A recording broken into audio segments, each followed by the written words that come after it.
अस्सलामु अलैकुम वरहमतुल्लाहि वबरकातुहू। मोहतरम साथियों, आज फिर दूसरी बार मुझे आप लोगों के बीच एक मुख्तसर और ज़रूरी पैगाम को लेकर हाज़िर होना पड़ा है। आप लोगों को जैसा कि पता है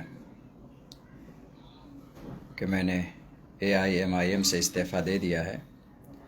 बहुत से लोग लिख रहे हैं कि जब आपने कसम खाया तो आप इस्तीफ़ा नहीं दे सकते। वो कसम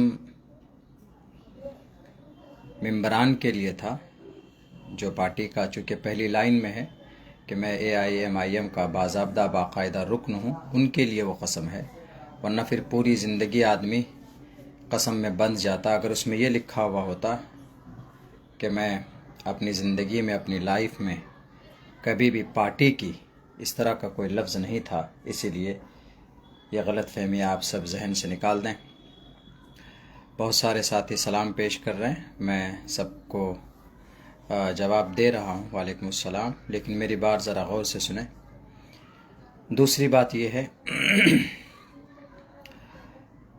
अभी कल एक वीडियो हमारा मुखिया मुर्शिद साहब के साथ और मेरा उनके साथ बैठकर एक वीडियो है जिसके अंदर मैंने कौमी सदर बैरिस्टर असदुद्दीन ओवैसी साहब के लिए हमने बनाया है। और उसमें हमने ये कहा है कि ये वीडियो मैसेज मैं बैरिस्टर साहब के लिए बना रहा हूँ कि हम दोनों में से जिसके भी नाम का आप फैसला करेंगे हम लोग मिलजुल कर लड़ेंगे।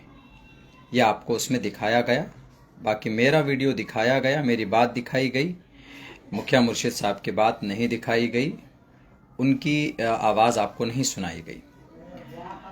असल हुआ क्या है, एक कज़्ज़ाब, एक झूठा जो झूठी बात बनाकर लोगों के सामने पेश किया और हमारे सामने भी, वो मैं आपके सामने बताना चाहता हूँ और तब आपको समझ में आएगा कि कितनी बड़ी साजिश का यह हिस्सा है। जो कि हाट विधानसभा की सीट, उसमें हुआ यह कि अभी 14 या 15 तारीख को गालिबन हम पार्टी ऑफिस गए अख्तरुल ईमान साहब से मिलने के लिए। तो उन्होंने हमें बुलाया, बहुत सारे लोग थे वहाँ पे, तो हमें अंदर बुलाया और हमसे ये कहा गया कि मौलाना हम जो कि हाट नहीं लड़ना चाहते, जो कि हाट फंसा हुआ है। हमने कहा क्यों नहीं लड़ना चाहते? उन्होंने कहा कि सर्वे सही नहीं है, जो कि हाट के अंदर में आप दोनों मिलकर भी नहीं जिता सकते, नहीं लड़ सकते। तो हमने कहा नहीं, जो कि जीतना चाहिए। तो फिर उन्होंने ये बात रखी कि जो कि हाट के अंदर जो सर्वे में नाम आ रहा है वो सरफराज साहब का आ रहा है। ये बात जनाब आदिल साहब ने और जनाब अख्तरुल ईमान साहब ने ये बात हमारे सामने रखी अभी 14 या 15 तारीख को रात में किशनगंज ऑफिस में। तो हमने कहा कि नहीं सर, हमने बड़ी मेहनत की है वहाँ पे, जो कि हाट के अंदर में आपको वो सीट लड़ना चाहिए। और फिर उन्होंने कहा कि सर्वे में तो नाम उनका आ रहा। हमने कहा कि सर्वे उनका क्यों होगा, पार्टी में मेहनत हम लोग करें और फिर नाम किसी और का क्यों आ सकता है, कैसे आ सकता है? और उन्होंने ये बात कही, असदुद्दीन ओवैसी साहब, उन्होंने आपके नाम के हवाले से हमसे ये बात कही कि बैरिस्टर साहब इस सीट को सरफराज साहब को देना चाहते हैं, उनको लड़ाना चाहते हैं।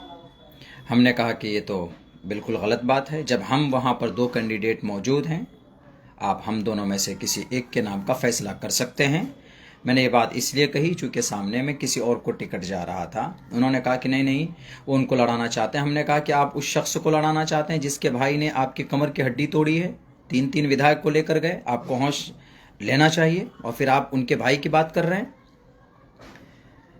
तो उन्होंने कहा कि नहीं, आदिल साहब ने कहा कि नहीं, बैरिस्टर साहब ये सब चीज़ नहीं सोचते। खैर, हमने ये कहा कि, तो उन्होंने एक उपाय बताया। हमने एक बात रखी उनको, हमने कहा कि देखिए हमारे बीच में मामलात हैं, बैठ कर के आप सॉल्व कीजिए। कहीं पर भी अगर 5 या 6 कैंडिडेट होते हैं तो उनका समाधान हो सकता है। उसका तरीक़ा यह है कि आप उन कैंडिडेट को बैठाएं, बात करें, सॉल्यूशन हल निकालें, उसका ये तरीक़ा होता है। लेकिन आप लोगों में ये चीज़ नहीं है। आप लोग फ़ोन नहीं उठाते हैं, आप लोग बात नहीं करते हैं, आप लोग डिस्कस नहीं करते हैं। ये बीमारी है, इसको दूर कीजिए। मैंने ये बात कही है सामने। तो उन्होंने कहा कि ठीक है मौलाना, हम डिस्कस करेंगे, चलो। उन्होंने मुखिया मुर्शिद साहब को फ़ोन करके बुलाया। उसके बाद उनके सामने भी ये बात रखी कि सरफराज साहब को टिकट जा रहा, बैरिस्टर साहब सरफराज साहब को टिकट देना चाहते हैं। हमने कहा कि भाई उनको कैसे ये टिकट मिल सकता है, ये टिकट तो हमारे नाम का होना चाहिए ना, हम लोगों ने मेहनत की, हमने 8 साल से 7 से 8 साल से हमने मेहनत की है। सन 2020 में मेरा टिकट काटा गया और अख्तरुल इमान साहब ने होटल हॉलीडे टाइम पूर्णिया के अंदर कबूलियत की घड़ी 3 बजे रात में एक आता कि मौलाना आप शाहनवाज साहब को समर्थन कीजिए, अगले मरतबा आपके बारे में सोचा जाएगा। अगर मेरा ये वीडियो अख्तर साहब तक पहुँचे तो उनको याद आना चाहिए, हम बहुत सारी बातें भूले नहीं। बहरकैफ उन्होंने कहा कि उनके हक़ में जा रहा, हमने कहा कि उनके हक़ में नहीं जाना चाहिए। मुखिया जी के सामने भी ये बात रखी गई, उन्होंने भी कहा, हमने अपनी बात रखी कि देखिए मुझे एक मौका मिलना चाहिए, मैंने पिछले मरतबा कुर्बानी दी है, मुखिया जी अभी आए हैं, उनको कहिए कि वो इस मरतबा मुझे समर्थन करेंगे और मैं आइंदा उनको समर्थन करूँगा अगले मरतबा। ये बात मैंने रखी। उन्होंने कहा कि नहीं नहीं हम लड़ना चाहते हैं, हम 4 मरतबा लड़े हैं, हम 5 मरतबा लड़े हैं।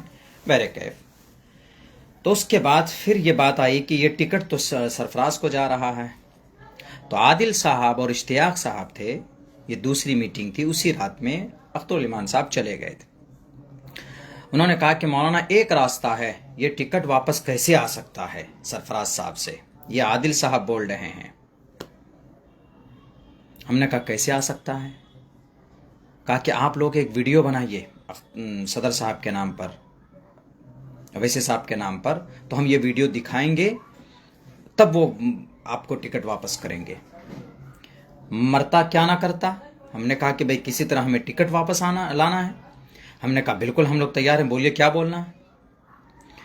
टिकट बचाने के लिए कितना बड़ा झूठ, कज़्ज़ाब, दजल किया उन्होंने हमारे साथ छल किया उन्होंने, हमसे वीडियो बनाया, बुलवाया दोनों से, लेकिन यहाँ पर किसी सरफराज की बात ही नहीं थी। यहाँ वीडियो सिर्फ बनवाना था मौलाना अब्दुल्ला सालिम साहब का, कि यही बात मौलाना अब्दुल्ला सालिम बोलेंगे कि कौमी सदर साहब आप ये टिकट हम में से किसी एक को दे दीजिए, हम लड़ेंगे जिताएंगे।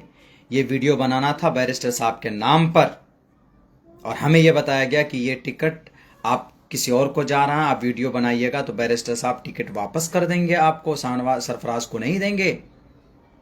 वाह भाई वाह, क्या साजिश रची आपने जनाब आदिल हसन आज़ाद साहब, क्या क़यादत कर रहे हैं आप।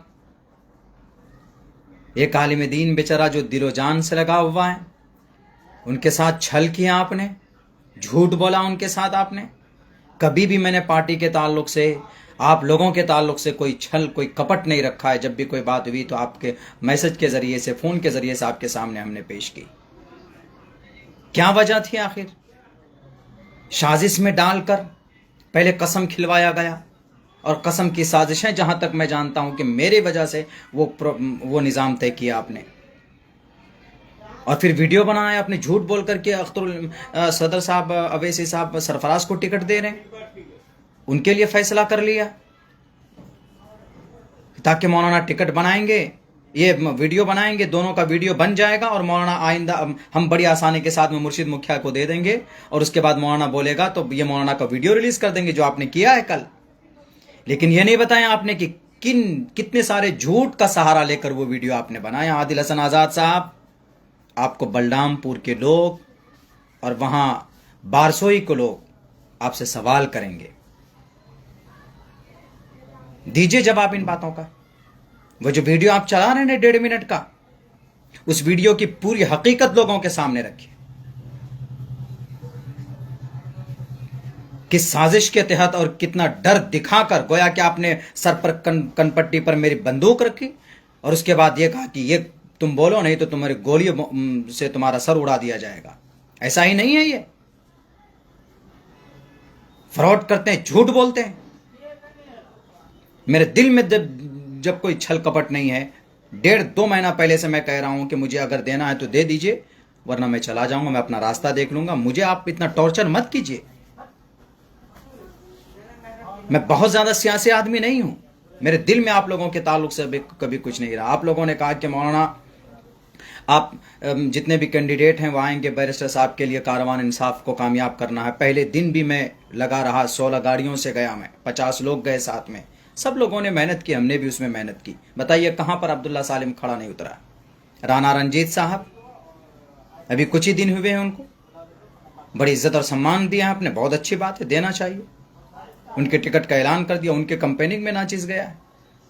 वहाँ के लोगों ने कहा कि मोहन आप यहाँ से चले जाइए, आप मत आइए यहाँ पे, लेकिन फिर भी पार्टी का गुजरात गया। मैं नहीं बोलना चाहता मैं कहाँ कहाँ गया, लोगों के सामने रोज़े रोशन की तरह आया है, लेकिन मैं ये कह रहा हूँ कि ये मक्कारी, ये दज्जाली, अल्लाह सब कुछ देख रहा है।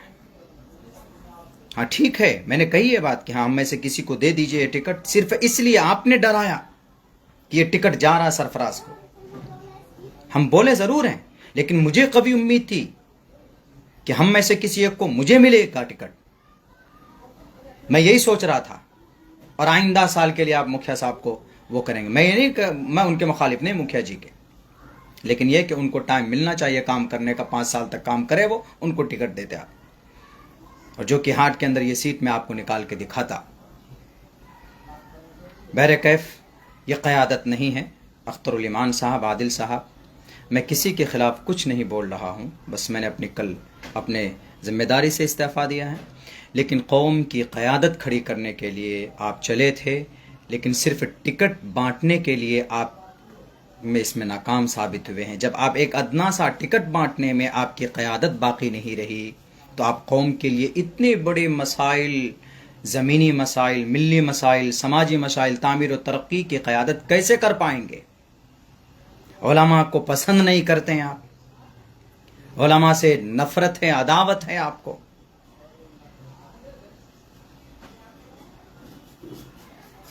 बहरकैफ उस वीडियो की हकीकत यह है जो चलाया जा रहा मुखिया जी के साथ में। आप पूछिए आदिल साहब से कि वो वीडियो कैसे बनाया गया। खैर, मैंने कसम खाया था, लेकिन उससे कसम से पहले, कसम खाने के बाद में उसमें कंडीशन थी कि पार्टी में रहकर कोई कुछ नहीं बोल सकता। मैंने कल ही सबसे पहले मैंने इस्तीफ़ा दिया था। बाकी ये है कि ये गलत बयानी बिल्कुल नहीं होनी चाहिए। आप क़यादत में नाकाम हैं, नाकाम हैं, नाकाम हैं। आपने 32 सीट का ऐलान किया, क्यों आपने 6 दिन, 7 दिन, 10 दिन से लोगों को रखा हुआ, चंपारण के लोगों को? आपने बांका से एक लेडीज आई, समस्तीपुर से बच्चा लेकर के आया, उसको आपने उम्मीद दिलाई, आपने उनको मना कर दिया कि नहीं लड़ेंगे यहाँ से। शुरू दिन मना कर देते आप, घर पे मना कर देते आप। क़यादत का मतलब लोगों को मदद करना होता है, लोगों की परेशानी बढ़ाना नहीं होता है, लोगों के मसाइल हल करने होते हैं। यहां तो आप मसला पैदा कर रहे हैं। आप बड़ी बड़ी पार्टियां लड़ रही है, उनके अंदर भी होते हैं 5-5, 6-6 इख्तलाफात होते हैं, लेकिन इतने सारे बातें नहीं आती। सीमांचल में सिर्फ एक अमोर नहीं है अख्तरुल ईमान साहब, सीमांचल में सिर्फ किशनगंज नहीं है। कहां ढांचा आपका तैयार है? दिया है ना आपने बड़े पावरफुल ताकतवर आदमी को टिकट, देखते हैं आपके पार्टी को कामयाब करते हैं कि नहीं। वहां बड़ा चाहिए, बड़ा सर वाला चाहिए जो मुकाबला कर पाए। मुकाबला पैसों से किया जाता है या मुकाबला आवाम करती है, वोट के जरिए से करती है। मैं बहुत कुछ नहीं बोलना चाहता, चूंकि वो वीडियो चलाया जा रहा था, मैं कल से बहुत ज़्यादा उसमें था, परेशानी में था। जाहिर सी बात है, मुझे एक उम्मीद थी, हम भी क़यादत करना चाहते, हम भी क़यादत का साथ देना चाहते थे। एक लफ्ज़ अब्दुल्ला सालिम कहीं नहीं बोला, कहीं नहीं बोला आपके ख़िलाफ़ या किसी के ख़िलाफ़। आज भी नहीं बोल रहा हूँ, जो कमी है उसको सामने रख रहा हूँ बस। बैरिस्टर साहब से भी कहूँगा, यकीनन अगर आप चाहते हैं कि सीमांचल के लोगों के साथ इंसाफ हो, तो टिकट के बंटवारे के वक्त भी इंसाफ कीजिए और पार्टी को संगठित कीजिए। पार्टी संगठित नहीं है। अररिया के अंदर में आपने बड़ा एक करोड़पति उद्योगपति को, लेकिन जो कि अररिया के अंदर में जितने भी प्रखंड है, टीम बताइए आप मुझे। एक अध्यक्ष बना देने से टीम नहीं बनती। आपकी किताब मेरे पास है, प्रोटोकॉल की किताब, जो 10 अक्टूबर सन 2024 को पटना के अंदर में जो मुझे दी गई थी। 50-50, 40-40 लोगों की एक टीम बनाई गई थी, बनाने की बात कही गई है। लेकिन है सीमांचल के अंदर किशनगंज आता है कि अररिया भी आता है? कितने ब्लॉक के अंदर, अररिया ब्लॉक के अंदर में टीम बनाई गई? आप लड़ना तो चाहते हैं, पूर्णिया भी लड़ना चाहते हैं, कटिहार भी लड़ना चाहते हैं, कटवा, बलरामपुर के अंदर दिखा दीजिए टीम बनी हुई। खैर, बहुत सारी कमी है बैरिस्टर साहब, अख्तरुल ईमान साहब। आप कौम के तई मुखलिस बने, और जो लोग मुखलिस हैं उनको पहचानिए, वरना फिर बड़ी बड़ी पार्टियों को इस कौम ने वहीं पहुंचाया है जहां से उसकी शुरुआत हुई थी। मुस्लिम लीग का खात्मा हो गया, बहुजन समाजवादी पार्टी का खात्मा हो गया, कांग्रेस डगमगा रही है। उनकी वजह यही रहती है कि कहीं ना कहीं मैनेजिंग सिस्टम के अंदर गड़बड़ी होती है, कम्युनिकेशन कमज़ोर होता है। कम्युनिकेट कीजिए, इनसे नफरतें बढ़ेंगी, अदावतें बढ़ेंगी। आपका वर्कर कमज़ोर है, उनको साथ दीजिए। परेशानी आती है, उनके साथ लगिए, आप खड़े होइए, हम तुम्हारे साथ हैं। तब जाकर आपका कारवां बनेगा, तब जाकर आप क़यादत कर पाएंगे। क़यादत सिर्फ बड़े लोगों की नहीं होती, क़यादत छोटे लोगों को भी क़यादत में शामिल किया जाता है। बहुत बहुत शुक्रिया। उस वीडियो की हकीकत क्या है मैंने वो आप लोगों के सामने बयान करने के लिए मुझे मजबूरन आना पड़ा, वरना मैं लाइव बहुत कम आता हूँ। ये दूसरी लाइव है मेरी ज़िंदगी की। बाकी ये है कि इंशाअल्लाह बहुत जल्द आज हम शाम एक मशवरा मीटिंग रखे हैं और कवी उम्मीद है कि जो कि हार्ट से इंशाअल्लाह नाचीज़ इलेक्शन लड़ेगा। और बाकी हमारे कार्यकर्ता, हमारे जो मुहिब्बीन हैं, हमारे जो वर्कर हैं, हमारे साथ जुड़े हुए हैं शुरू दिन से, वो क्या मशवरा करते हैं मैं उनके मशवरे से काम करूँगा। बहुत शुक्रिया। अस्सलामु अलैकुम वरहमतुल्लाहि वबरकातुहू।